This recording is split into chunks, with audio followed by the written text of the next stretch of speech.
আসসালামু আলাইকুম। ওয়ালাইকুম আসসালাম। ইব্রাহিম সাহেব কেমন আছেন? বসেন। আলহামদুলিল্লাহ। না বস ঠিক আছে, আমরা দাঁড়াই বসেন থাকি। বসেন। তো কি অবস্থা আপনার? শরীর স্বাস্থ্য ভালো? হ্যাঁ, শরীর স্বাস্থ্য খুবই ভালো, কিন্তু এখন রাজনীতি নিয়ে খুব টেনশনে আছি। নমিনেশন তো পাইলাম। আচ্ছা, সমস্যা নাই, কোনো সমস্যা নাই। আমরা আসছি আপনার কাছে জামাতের পক্ষ থেকে ভোটের জন্য। হুম। হ্যাঁ?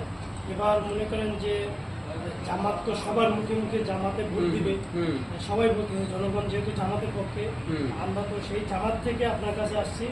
জামাত সম্পর্কে কিছু বলে আর কিভাবে কি করা যায়। এখন এর আগে যারা দলীয় কমিটি ছিল, হ্যাঁ, তাদেরকে তো জনগণ দেখছে দেশের জন্য কি কতটুকু করেছে। জি জি তো এখন ইনশাল্লাহ সবাই যদি জামাতকে ভোট দেয়, জি তো দেশের আগের থেকে অনেক উন্নত হবে, সেটা আমাদের আশা ভরসা আছে। এখন পাবলিক যাকে খুশি তাকে ভোট দিবে, তারপর আমরা আশাবাদী যে এবার ইনশাল্লাহ জামাতকে ভোট দিবে। ইনশাআল্লাহ। ইনশাআল্লাহ।